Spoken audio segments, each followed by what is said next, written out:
Hello, my name is Nina Winston, and I recently contemplated whether I would vote or not.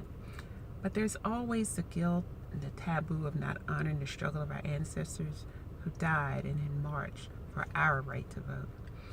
And then I've begun to ponder if not voting is voting. Anyways, listening to Jack Ma, the owner of Alibaba, something was sparked, and I concluded that I would. I would, but my reasons may be slightly different from that of my ancestors. So today, I will vote, even though it seems we participate in the insanity dance every voting cycle. It's as if we forgot that we were told the last time that this election is the most important election of our lifetime. And, I've heard this message since I began voting, and I'm sure many of you have too. And I recalled a few months back, I listened to a speech given by Shirley Chisholm back in the 60s, and I thought, we could play her message today, and everything she would say, everything she said is still relevant today, particularly to African Americans. This, as the saying goes, while many things have changed, many things have stayed the same. Again, I've decided to vote.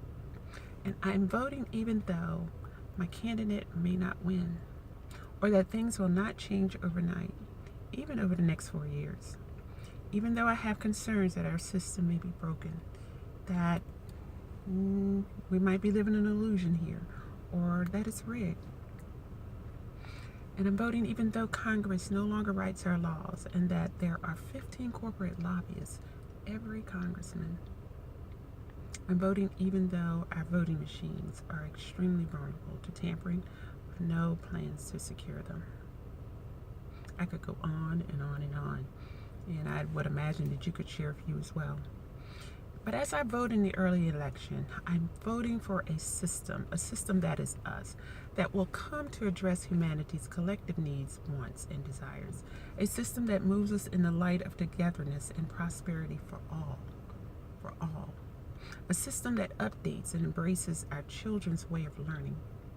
A system that supports an environment, an environment that supports us. And I'm voting for a more balanced world where the foundation of our system supports things going well for each of us. We all want to live meaningful, functioning lives, to be proud of, to have happy families, to pass down healthy legacies to our children. Now, I know some might say, fear that, that I might be describing this utopian-like existence, but I'm going to ask you to consider this. It takes just as much work and energy to create a world that we do not want as it takes to create a world that we do want. So trust me, we'll be plenty busy trying to make this happen. It's just a matter of what we choose to focus on. And the same is true for us individually. As a man thinketh, so is he.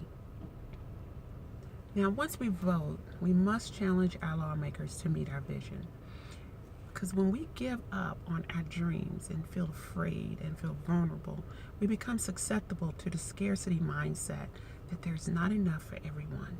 And then we begin pointing fingers and blaming others, believing that for me to have, you won't have, or vice versa. And this couldn't be further from the truth. So let's be careful not to give away our power thinking someone else is going to rescue us and make all things better. This is generally not the case. And similar to any relationship that you might have, if you come from a place of fear and scarcity and lack, which is scarcity, you're going to lose, and you're going to likely be exploited. So do join me in remembering that we live in an unlimited universe with an abundance for all. And just as there is enough for everyone, I'm enough, you are enough, we are enough. So it's not a matter of who I'm voting for, it's a matter of what I'm voting for. I'm voting, and my vote represents the energy that I want to emanate throughout the universe. So what are you voting for?